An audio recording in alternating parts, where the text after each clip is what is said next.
Bloomberg Audio Studios. Podcasts, radio, news. You're listening to the Bloomberg Balance of Power podcast. Catch us live weekdays at noon and 5 p.m. Eastern on Apple CarPlay and Android Auto with the Bloomberg Business app. Listen on demand wherever you get your podcasts or watch us live on YouTube. Wall Street gives a big F to the tariff regime rolled out yesterday by President Donald Trump. It's my job here today, I guess, to tell you how bad everything is. You see the VIX? Look at this. I guess that's the one thing that's up, 26%, back above 27. Even crypto is lower as we consider, I guess, a bunch of retirees or near retirees celebrating the fact that their bond holdings finally went up. Maybe I can find some silver lining here with Michael McKee, but I kind of doubt it.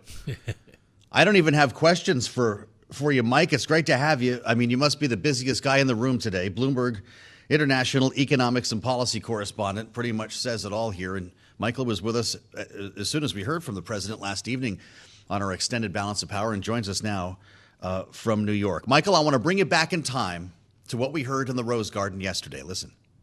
This is Liberation Day. I will sign a historic executive order instituting reciprocal tariffs. China, 67%. We're going to be charging a discounted reciprocal tariff of 34%. European Union, they're very tough. We're going to charge them 20%. Taiwan, we're going to charge them 32%. Japan, we're charging them 24%. We will impose a 25% tariff on all foreign-made automobiles. We will establish a minimum baseline tariff of 10%. Promises made, promises kept. Whoever made that gets a gold star. James, can I get like a big board? I feel like I need a big board like that I can kind of hug onto it and read on the air. If you're with us on YouTube, they're surely going to start Saturday Night Live with the cold open. Trump holding the board, right? All the things that have been superimposed on that board on social media can keep you busy for a long time. But if you're the White House, this was a raving success. They put up a really slick produced video on the website. Guys in hard hats, motorcycle jackets, union members, hugging, laughing, clapping in the Rose Garden as the president finally got to Liberation Day. Michael McKee does this for a living and actually understands the global economic order. Michael, I'm not sure where to start other than this reaction on Wall Street. You know, it's been said the bond market is the best economist. Is that the case today? Well, they're certainly reflecting the views of people on Wall Street and the idea that we probably are headed for recession if these tariffs stay on. But I'll give you a great starting point, Joe. What we're worried about here is prices going up because the president's put on a big tax on imports. All of the Nespresso coffee pods we buy are made in Switzerland, which now has a 32% tax on it. And yesterday on Amazon, a pack of 50 Starbucks Nespresso pods was $17. Today, they're $28. So Overnight. This is going to happen over and over again. Is that amazing, though, how quickly this is happening? Aren't there some supplies left over? Or if you're trying to keep your margins intact, you just hike prices now. Well, I'm sure that it will happen to varying effects at varying times. In a e-commerce world, you can adjust prices immediately. So a lot of products, we might see that happen. Things at the grocery store take a little bit longer, but anything we get like fruits and vegetables, the timing for the president is pretty good because we're going to be switching over to U.S.-made stuff. But we get so much from South America and from Mexico that those could go up in prices fairly quickly. And, of course, there will be people who free ride on this and just raise prices even if their goods are not imported. So this is sort of disaster in the making. You can call it an own goal. You can call it whatever you want. But it's not going to be good news for the U.S. economy. If you're a massive retailer like Walmart, not only can you pressure your suppliers, but you can find different places in the store to maybe hike prices and kind of spread things around a little bit before you dump it on the product that has actually been impacted directly by the tariff. If you're a small business owner, it's a lot different, Michael. We're going to have one coming up here. The founder of Port City Brewing. It's a great an award-winning brewery in Alexandria, Virginia, right across the Potomac from here. And he's having trouble getting bottles The kegs are coming from Germany. The malt is coming from Canada. If you're a business operator like that, let's say, you need agave from Mexico or whatever it is, you have no choice based on the product that you make. Do you have any choice other than to pass it along to the consumer? No, you don't really, especially if you're a small business that doesn't have big margins where you can absorb something. And the problem for a lot of people is there are things that are not made in the United States. We're not growing agave, so they've got to go somewhere else. And a lot of the malt comes from overseas, from Belgium. So there's a real problem for many businesses here. They're going to just have to pass these prices along and hope Americans accept them. And we saw with the post-COVID period that people didn't accept them, but they had to pay them. And we may be in that situation again, which will create a lot of unhappiness. It'll be interesting or scary to see whether people blame companies or whether the blame is focused on the White House. Mark Carney, of course, the Canadian Prime Minister, spoke a short time ago. We actually got some news putting a 25% retaliatory tariff on U.S.-made vehicles in response to what happened yesterday. We heard from the Prime Minister. Here's what he said. Three different sets of U.S. tariffs remain in place and will continue to pose significant threats to Canadian workers and Canadian businesses. And while they have been imposed under different premises, some things are consistent. They are all unjustified, unwarranted, and in our judgment, misguided. Michael, I know that you're not just an economist or an economic expert. You're also very sensitive to the political side of this story. You understand politics in Washington. When you hear a remark like that, this is the Prime Minister, by the way, who was told by Doug Ford, as he explained to us on Balance of Power last evening, he asked the Prime Minister not to respond. The train's left the station here politically. What happened in the last 24 hours to our standing in the world? Well, our standing in the world plunged. It was already bad, given the run-up to this and the way the world's been reacting to everything that the president has done, particularly on the defense side. But now it just cripples us with an awful lot of people. And part of that is also the uncertainty, because we don't know what Mr. Trump wants out of this. Is it that he wants to bring factories home, in which case you need to leave these tariffs on forever because otherwise companies are just going to wait it out? Or is it a subject to negotiation situation where countries can do what Mr. Ford suggested and not retaliate and try to negotiate something down and get the tariffs lifted? It's really hard to know what's going on here. In terms of Canada, there are a couple other things that the president is talking about tariffing that would have a big impact. One is pharmaceuticals, and the other is lumber. Lumber, of course, a long-running dispute with the United States. But Bloomberg wrote a story the other day that was kind of fascinating. There is an ingredient that goes into toilet paper that comes from Canadian softwood, and something like 35% of all the toilet paper in the United States is made from this stuff. Man. And if it goes up in price, you're going to be paying a lot more for toilet paper, or you're going to have shortages. And that'll get people's attention. Yeah, get ready for the sandpaper, ladies and gentlemen. Boy, what's the Fed doing right now, Mike McKee, in our last minute? Do they have the spreadsheets all over the floor and the green visors out, or are they drinking at Bobby Van's? Well, I assume they have the spreadsheets and green visors, although Bobby Van's might be more fun. That's pretty much what's going on all over on Wall Street. All of the economists and analysts are trying to analyze what it means for the economies and the companies they follow. The Fed is doing the same to try to trace through what the impacts will be. Not just the first impacts, not just you go to the store and pay more for toilet paper, but how does that affect other products and other purchases you might make down the road. The feeling is, according to JP Morgan Chase, that people's disposable income is going to go negative in the next quarter. And people are going to just pull back on spending. And the Fed will have to decide, is inflation a bigger danger or growth a bigger danger?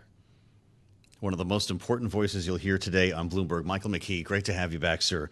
Bloomberg International economics and policy correspondent with some real context, some real perspective on what the heck is happening here and how little we still know about what happens next, how long these tariffs stay in place, and what deals might emerge. Bill Butcher, we talked about him, on the way in from Alexandria, Virginia next, right here on Bloomberg. You're listening to the Bloomberg Balance of Power podcast. Catch us live weekdays at noon and 5 p.m. Eastern on Apple CarPlay and Android Auto with the Bloomberg Business app. You can also listen live on Amazon Alexa from our flagship New York station. Just say, Alexa, play Bloomberg 1130.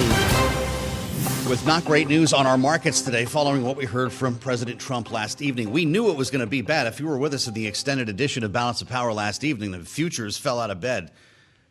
Even worse since actual trading has begun today as the world wakes up to this new reality. We're glad you're with us today on Bloomberg Radio, 99.1 in Washington, D.C., on the satellite radio channel 121, and on YouTube, where you can find us right now. Search Bloomberg Business News Live. You should get up on YouTube for this next conversation because I think it's an important one. You don't have to look that far. The fact of the matter is, outside of Washington, D.C., or that far, even here in the federal city, to find the immediate impact of the president's actions yesterday. You get in the car, drive about 9 miles down the river from D.C., where some guys like me live, in Alexandria, Virginia. There's a company that is the longest operating brewery in the Metro D.C. area, award-winning. They got Small Brewery of the Year in 2015, the Port City Brewing Company. The reason why this stuff is so good is because of the sourcing that is involved in crafting this craft beer. I want you to think about this now with all the tariffs that we've talked about, the reciprocals, the steel and aluminum, Canada, Mexico. Imagine you're making your beer in Alexandria. You get your malt from Canada. You get your bottle caps from Mexico.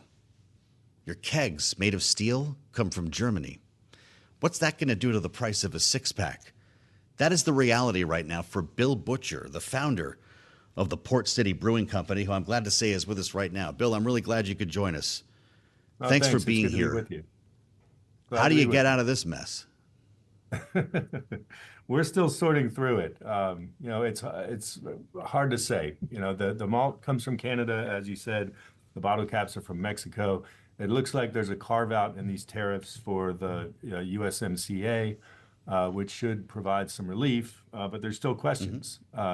We get our cans from Ball, so they're manufactured in the U.S. However, we don't know the source of the aluminum. The aluminum could be coming from Canada. It could be coming from wherever. So we haven't heard anything from our can supplier on how this is going to affect our prices, but I feel that it is going to affect our prices and not in a good way. Well, and make it even more complicated, I understand that you're having trouble finding bottles now because the big guys, the big brewers, are sucking up all the glass because they don't want to have to use more expensive aluminum for cans. What do you do with that? Exactly. We thought we were somewhat shielded from the aluminum tariffs because most of our packaged beer, 70% of our packaged beer goes into bottles. So we thought we'd be okay on that front. However, about 3 weeks ago, I was informed by our bottle supplier that they would not be able to supply us with bottles beyond March 31st. So we've been in a frantic search for a new bottle supplier. And so we haven't sorted that out yet. We have 2 shipments on the road that we had already ordered before we got cut off. So we've got a little bit of wiggle room there, but we need to figure out something pretty quickly. Boy, that's for sure. How long have you been in business in Alexandria? We opened 14 years ago in 2011. And, we've never seen anything like this. And I was talking to our bottle supplier a couple of weeks ago, and he was explaining to me that he doesn't have an answer for us. He's been in the business for 35 years, and he said he's never seen anything like this either. So here's the problem, as I'm assuming for you. The reason why your beer works is because of all of the elements that I've already described. I'm guessing you cannot just simply replace that malt, for instance, that is critical to the taste and body of your beer. What do you do with that? Exactly. Yeah, the malt that we use, it's a very specific strain of Pilsner malt. It's barley that's grown in Canada, and it likes the colder climate in Canada, and that's why we use it, because it's the best quality in the world. And our brewers, they know what they're doing. As you said, we've won multiple awards for our beers, and it's because our brewers look the world over for the best ingredients to make the styles of beer that we want. So, there's a lot that goes into our supply chain, and it's just really been frustrating the past few weeks because our entire supply chain has been thrown into chaos. Well, so this leaves businesses like yours in a really peculiar spot, and it's partly why we wanted to talk to you, Bill. You're an American company. This beer is made in America, but it's special because of the ingredients that happen to come from some other places. You could also have an American beer company trying to make a Mexican-style beer. You can't do that in St. Louis, right? If you're making agave, the reason why it is special is because of where it is from. So if your back is against the wall here, what does that mean for a price of a six-pack of beer? Because it sounds like you can't change any of these. That's true. And, it affects not just us, but, we are a Main Street business, and there's 9,000 small independent breweries in the U.S., and most of us are faced with this issue because we do have a global supply chain. So, if our costs go up, we need to pass that along to the consumer, unfortunately. And the way it works in the United States with alcoholic beverages, there's a three-tiered distribution system. There's the supplier, there's the wholesaler, and the wholesaler sells to licensed retailers. And that's mandated by the federal government that we can't sell direct to consumers. We have to use this three-tier system. And each tier has their own margins and markups for the products. So if we're a six-pack of beer that currently sells for $12.99, if we have to increase our price by, say, 20%, by the time each tier of the distribution system takes their markup, it could hit the shelf at $18.99. Wow. A six-pack for 18. It is good beer, Bill. Somebody's going to pay that, right? Just not as many as your fear. Could this put you out of business? Yeah, I mean, even at $12.99, I mean, our beer obviously is a premium product. It's a high-quality, full-flavored beer, and people are willing to pay a little bit more for something of higher quality. But there are limits to that. And I'm certain that if our beer is hitting the shelf at these inflated prices, then things are going to slow down. Well, you're part of a community, of course. It's not just you. I know that there's a Brewers Association.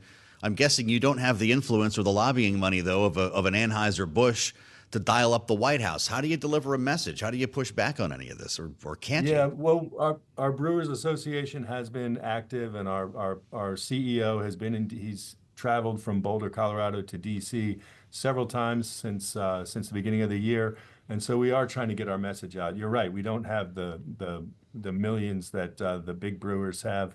But, we are a Main Street business, and we are involved with our elected representatives. And I've reached out to our senators, our U.S. senators, as well as our Congress representatives to let them know what our concerns are and let them know that there's real danger here that for the negative effects that are going to occur with our business.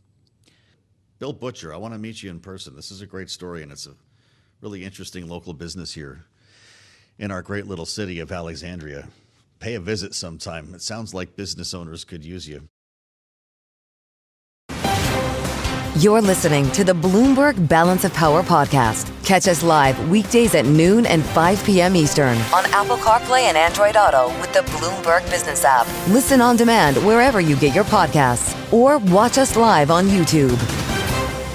We want to add the voice now of someone else who, of course, pays close attention to these issues. The former ranking member of the Senate Banking Committee, former Republican senator from the state of Pennsylvania, Pat Toomey, is here with us on Bloomberg TV and radio. Welcome back to Balance of Power, Senator. It's always good to have you. If we could just be completely candid here, when you saw the figures presented in the Rose Garden yesterday, what was the first thought that went through your head? I thought that he is carrying through on what he has always dreamed of doing. I spent 4 years arguing with President Trump about trade, about deficits, about tariffs during his first term. And it became clear to me that he has some very, very deeply held views. They're completely mistaken in my judgment, but they are very deeply held. And at the heart of it is this notion that if you have a trade deficit with another country, the amount of that deficit is the measure of the amount that they're basically ripping you off. And he uses that terminology. He speaks that way all the time. It, of course, makes no economic sense whatsoever. The trade deficit just means our consumers happen to buy more products from that country than their consumers buy from us. Any number of completely reasonable reasons for that, but none of them are acceptable to Donald Trump. I think that worldview is kind of at the heart of this. I expected there would be some very severe tariffs. I, of course, had no idea exactly what levels would be imposed on which countries. You can see that was a pretty arbitrary and capricious approach. But I'm not really shocked by the magnitude. What does this mean for business in Pennsylvania, Senator? It's good to have you back, by the way. And I realize you could have different answers here. We talked to a local brewer in the Washington, D.C. area who's perplexed. His back is against the wall because most of the materials he's using are suddenly now being tariffed. Or for a steel mill in Pennsylvania, might have a different answer. Yeah. So there will be pockets of industries and companies that will benefit from these protective tariffs. They won't have to deal with competition. They can raise their prices. They don't have to innovate as much. Americans may be kind of forced to buy from them. So there will be some that will have that benefit. But by far, the overwhelming majority will be the losers. Just think about the steel and aluminum tariffs that the president imposed in his first term. There's been a lot of research done on the effect of those tariffs. And the conclusion is for every job that was saved in the steel making industry, there were probably 8 to 10 jobs lost among companies that use steel. There's many, many times more industries that use these materials than the primary maker. And that downstream damage is very, very hard. Here's another thing to think about. Something like 40% of American imports are inputs for American manufacturers. So what we're doing with these sweeping across the board tariffs is we are systematically making American manufacturers less competitive because we're raising the prices they have to pay for the components of their products. The rest of the world isn't going through that. And so we will be at a competitive disadvantage. This is going to manifest itself in many ways. It's certainly going to be higher prices for consumers. It is going to be jobs lost. We've already seen announcements today of companies that are laying off workers. That's going to accelerate. And over time, it means a lower standard of living for Americans until finally, better sense takes hold and the process starts to unwind. But that can be a very difficult, and who knows how long that takes. Well, but the White House is arguing, Senator, that this really is just step one of President Trump's economic plan. We still have tax cuts that they'll try to push through by the end of this year that they argue will help liven the economy. Obviously, your former chamber is taking steps to try to advance that legislative path forward in the next 24 hours or so as we expect a vote-a-rama to happen. To what extent will friendlier tax policy be able to offset the negative impacts you were just discussing? Yeah. So look, I think there's 3 categories in which the administration is likely to pursue, and in fact is pursuing really good economic policy, curbing federal spending. The federal government spends way too much money, and that would be very good for our economy overall if they're successful in curbing federal spending. Rolling back regulation. There's wildly excessive regulation. The Biden administration was very, very problematic with what it imposed across the economy. That rollback is constructive and it is pro-growth. Energy dominance is really good for the economy. I think it's impossible probably at this point to quantify the relative components. But keep in mind on tax policy, I am 100% in favor of making permanent the 2017 tax reform. That's a very heavy lift. If we can get that done, that just maintains the status quo. That's just an extension of current policy. So there's not like a big surge to growth that comes from continuing current policy, right? What you do is you avoid a very damaging tax increase. But I really think that these tariffs are going to do a lot of damage. I know you're watching these markets, Senator. Some things never change. You consider the negative wealth effect that this could have. Yeah. I wonder how worried you are about the potential impact on consumer spending, or if this market keeps dropping, if that's the one thing that can change Donald Trump's course on this. I would hazard a guess that at some point it would, but if we're down 15% on the Nasdaq, and I'm not sure where we are at the moment, it's been pretty volatile, as you know. But 10, 15% declines, I doubt that would change his mind. I think it's going to have to manifest itself in the real economy. I think we're going to have to see the CPI prints that are accelerating. I think we're going to have to see the layoffs and see the factories closing because they're no longer competitive. I think that's going to have to happen before the president decides he's looking for an off-ramp, because he really believes that buying things from other countries is really bad for us, and he wants to curb that. Well, what about your former colleagues in the Senate or in the House, for that matter? Do you expect, if they're seeing the, financial markets getting calls from constituents, that they could maybe try to push back? We already saw the passage of a resolution with the help of 4 Republicans of a Democratic resolution condemning the Canada tariffs. Specifically, Senator Chuck Grassley is co-sponsoring legislation that would see Congress having to approve tariffs within 60 days or them be nullified. Are you expecting more to materialize on that front? Yes, I just don't know how long that's going to take.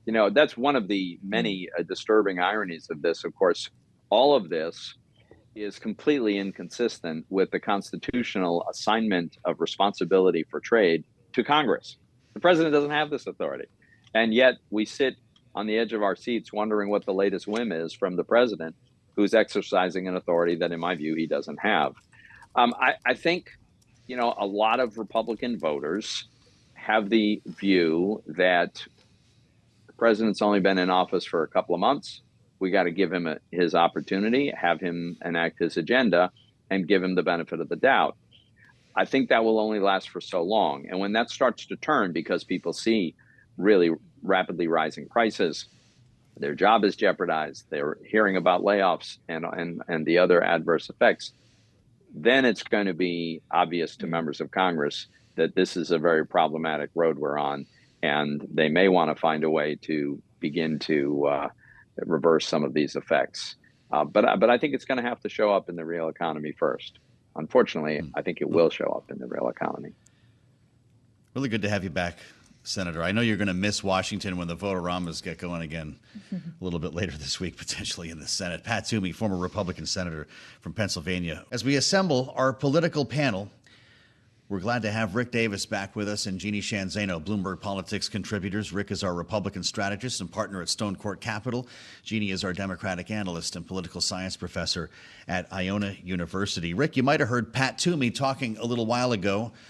You used to work around Pat Toomey in the Senate in your time with Senator John McCain, an old-line Republican who doesn't have a lot of love for tariffs. And his point was that a 10% correction in the markets is not going to move Donald Trump. We're going to need to see this borne out in the actual economy. Do you agree? Yeah, look, I think certainly for political purposes, the economy is what's going to impact people's opinions, right? I mean, they're going to give Donald Trump some time. Donald Trump has a lot of sort of tolerance for pain. He's not running again, regardless of some of the news stories this week.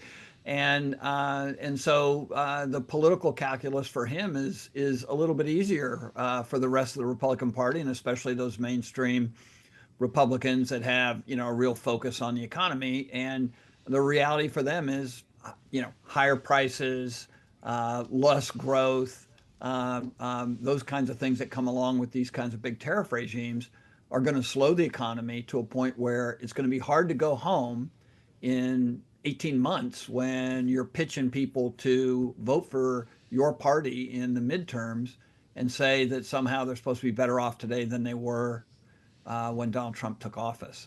Going to be a hard sell. Well, especially, Jeannie, when the White House is specifically casting this policy as something that is intended to help the United States in the longer term, not necessarily the shorter term. The kind of investments they are hoping to draw are big investments into infrastructure and workforces, things that will take some time to actually materialize. Does this administration run the risk of, even if everything works out as optimally as they are hoping in terms of American manufacturing, that much like Joe Biden with many of the legislative accomplishments during his administration, he's not actually going to be around to see it? Yeah, and that's absolutely the reality of leadership, right? And so much of what you do at the moment takes time to implement and execute, and you're not there to witness the fruits of all of your labor. But the reality is, it is very difficult to imagine that any of what they are talking about from the positive perspective actually comes to fruition. And this is a very sort of scary part of where we find ourselves. And I thought your discussion with Senator Toomey was so important. Donald Trump is deeply committed to something that all the research, all the facts, all the best minds look at, from Friedman to Sowell, they all say that tariffs at this degree, blanket tariffs, are a loser. And, he heard it from some Republicans yesterday, including Rand Paul, who urged his fellow Republicans to look back and to see that when this was tried by President Trump's favorite McKinley, the loss and the seats on their side was dramatic. And I think that's where we have to focus, is that we have Republicans in Congress tolerating a power grab by this president. No, none of us knew until yesterday that we were in an emergency that could allow the president to do what he did yesterday. The Constitution says Congress is in control. The president has taken control because they are not doing their jobs. And the question is, when are they going to wake up and say, in a system of separated powers, one man who is devoted to something cannot change 100 years of tax policy and trade policy? That's the real question. The 80% of these GOP folks in the Senate and the House who are tolerating what has happened here. Straightforward question from a terminal user, Rick.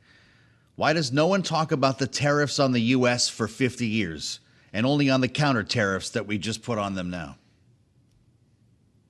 Well, I think arguably, certainly recent history indicates that we have prospered on a global basis with them. I don't think it's actually held back the U.S. economy.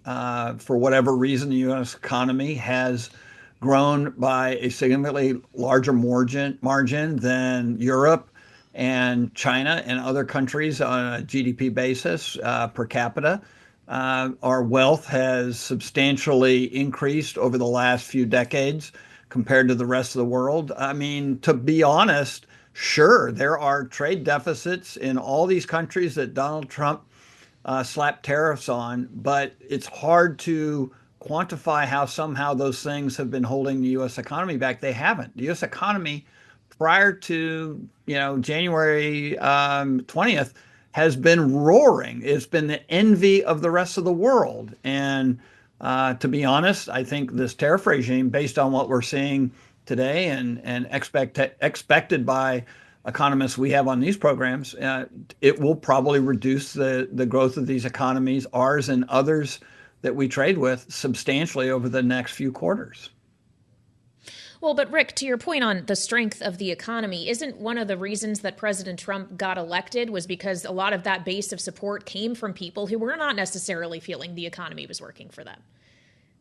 Well, yeah. I mean, look, the economy, when we talk about the politics of the economy, it's not an even playing field, right? I mean, The economy has not been great for people who live in rural areas and don't have college educations, and they voted for Donald Trump. And the economy has been great for people who live in cities and suburbs and have college educations, and they all voted for Joe Biden. So the reality is our country is as divided economically as it is politically. And some political observers will tell you that's why it's divided, is because we have a haves and have-nots that's both geographic, educational, and financial. Weigh in on that, Jeannie. Is half the country about to have its day? I'm not so sure. I mean, you look at, the loss of jobs in a state like Michigan. They haven't all gone overseas. Many of them have gone to the south of the United States. They haven't all gone overseas. Many of them have been wiped out by technology. So there are a lot of complicated factors here. And to set up protections, we all want workers to have a vibrant, full, healthy, and robust economic future. But to set up a protectionist mechanism where you protect workers and businesses from competition from overseas has long been understood to hurt both consumers, but also workers and the future of the US economy as well. So, I think we have to be very, very careful about looking at a problem. Donald Trump is right. There is a problem, and people have been in pain, but he was hired or elected to lower prices, lower inflation, and start to ensure that the very strong unemployment numbers that he inherited remain and help people transition to a new economy. He's not doing any of that. He's going back to the Gilded Age as a mercantile and saying, we're going to set up barriers. It didn't work for McKinley. That's why he abandoned it in the late 1800s. And it's not going to work for Donald Trump, unfortunately. Well, so if his solution to the problem is not the right one, Jeannie, and certainly you're seeing Democrats quick to come out and say that, what is the proper solution that Democrats should now be pushing instead? And what's their real power to do so? Yeah, they don't have a lot of power right now. Obviously, they haven't won many elections, but you're also hearing this from Republicans. And I would just point again to the 4 who voted yesterday.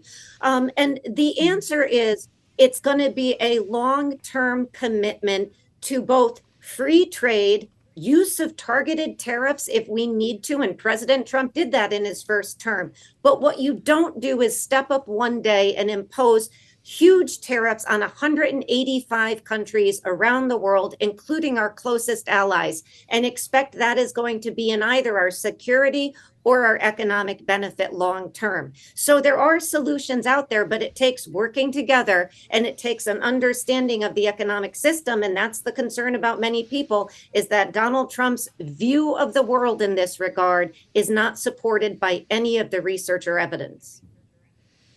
All right, Jeannie Sheehan Zaino and Rick Davis, our signature political panel, both of them Bloomberg Politics contributors. Thank you so much for joining us as we work through some of the domestic political ramifications of this tariff decision from President Trump, and also here on Bloomberg TV and radio, keep on top of the market ramifications, which certainly are severe today. We are off of session lows, but still down roughly 4 percentage points on the S&P 500, even more so for the NASDAQ 100, down 4.5%. Basically, Joe, the only safe place to go if you want to hide somewhere today is in the bond market. The 10-year yield down 9 basis points. We are just around 403. At least some bond-heavy retirement accounts are feeling a little bit richer today. We're going to be looking at the price of oil coming up as well. Mike McGlone from Bloomberg Intelligence, our commodity strategist, will be with us to get to the bottom of this next on Bloomberg TV and radio. You're listening to the Bloomberg Balance of Power podcast. Catch us live weekdays at noon and 5 p.m. Eastern on Apple CarPlay and Android Auto with the Bloomberg Business app. You can also listen live on Amazon Alexa from our flagship New York station. Just say, Alexa, play Bloomberg 1130.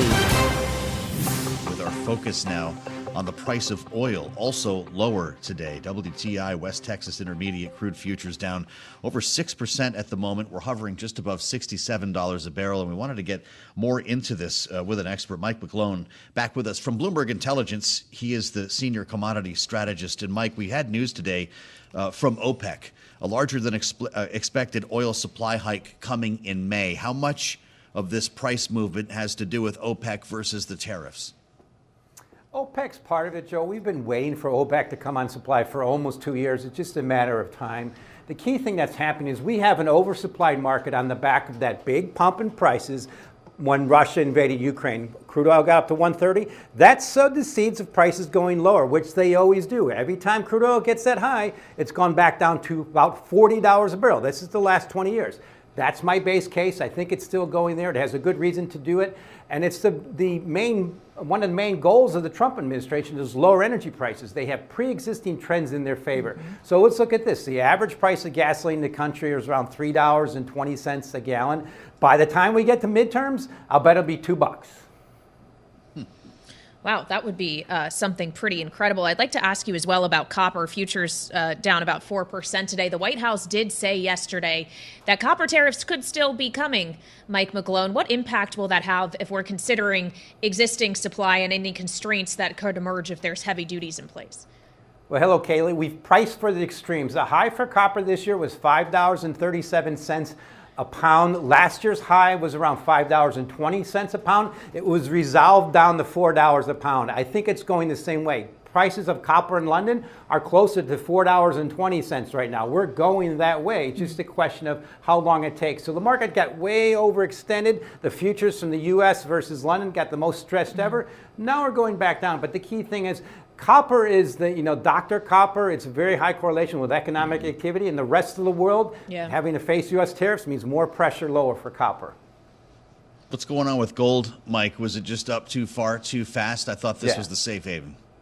Exactly. Well, nothing like a good bull market that gets stretched. I think what gold did is got a little extended above $3,000 an ounce. It's there now. That's probably support. The way I look at gold is it's still very cheap versus the U.S. stock market. So you see what matters. Stock market going down, gold will continue to go higher. Yeah. But it's the most expensive ever versus the bond market. And we have data going back almost 50 years. So I think if this continues, the next big trade is gold's bullish, but it might pass some of that bullish baton to U.S. Treasury bonds.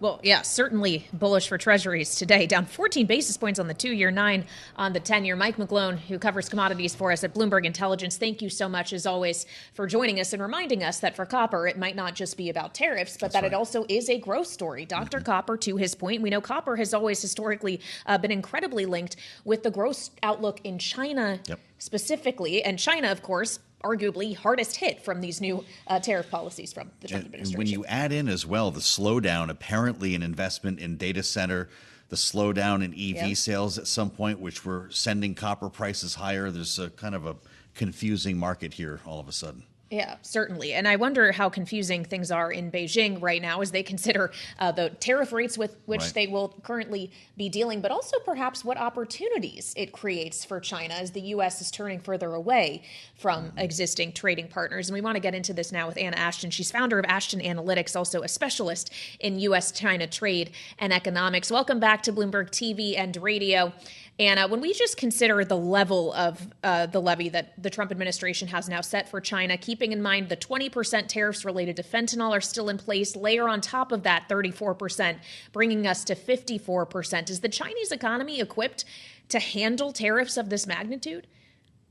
Well, thanks, Kaylee. And before I even try to answer that question, I want to add that not necessarily factored into that math by most people yet is the fact that there already are, an average 18% tariffs on most Chinese imports into the United States prior to the 20% that the Trump administration added, or this new 34%. So it's actually more like 72%. And there's the threat of 25% tariffs on China because it buys Venezuelan oil, which we don't know when that might take effect, but that would bring it up to 97%.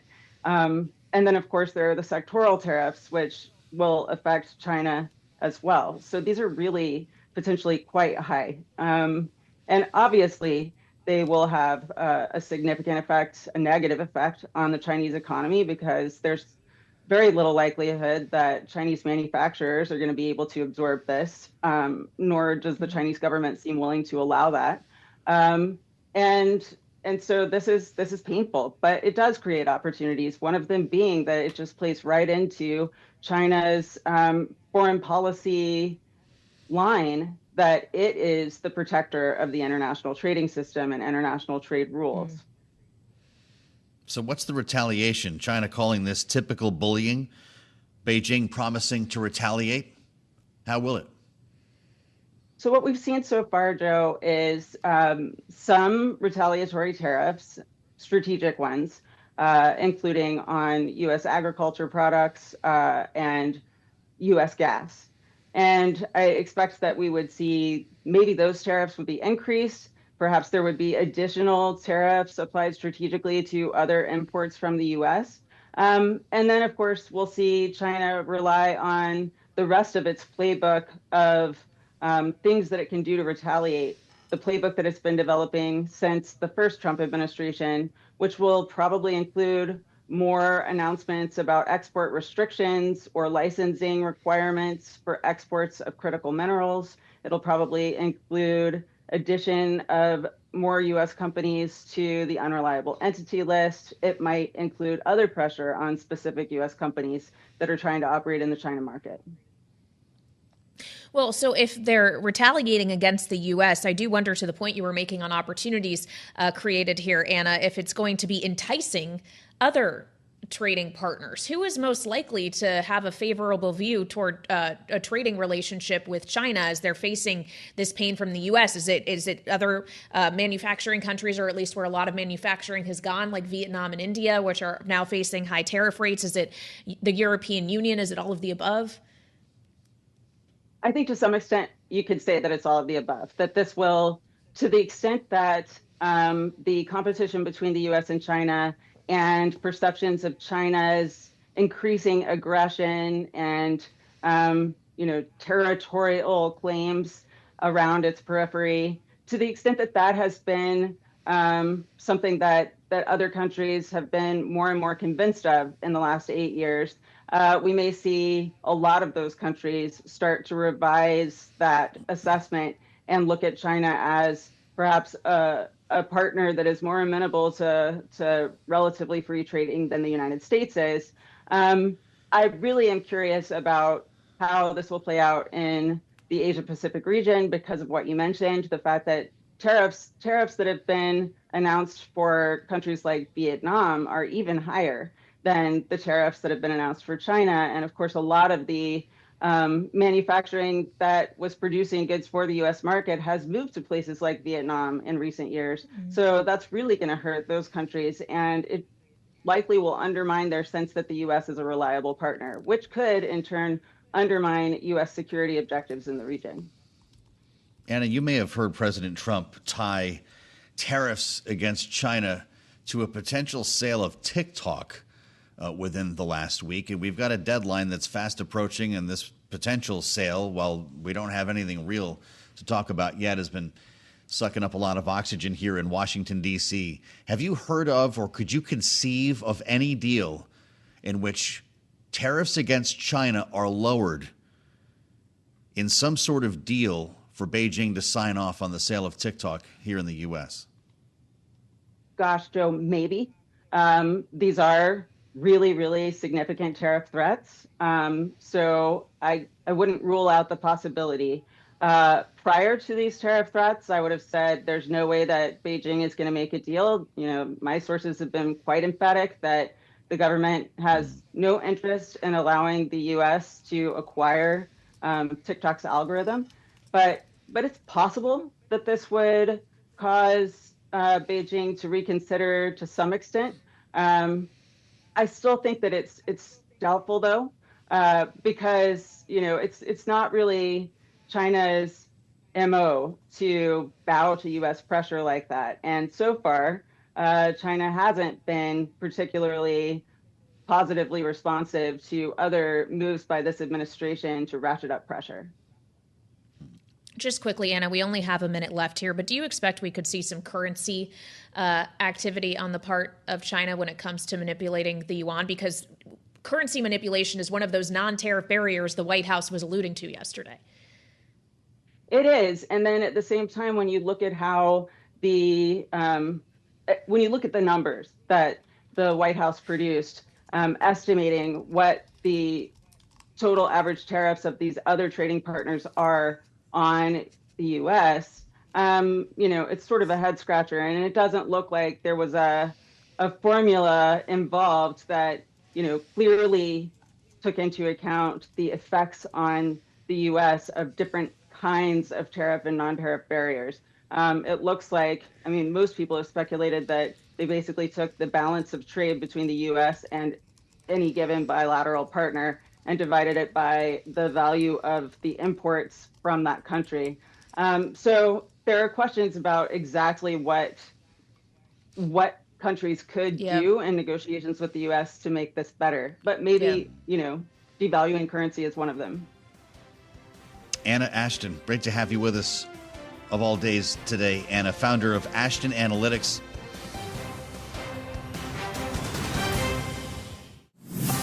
Thanks for listening to the Balance of Power podcast. Make sure to subscribe if you haven't already at Apple, Spotify, or wherever you get your podcasts. And you can find us live every weekday from Washington, D.C. at noontime Eastern at Bloomberg.com.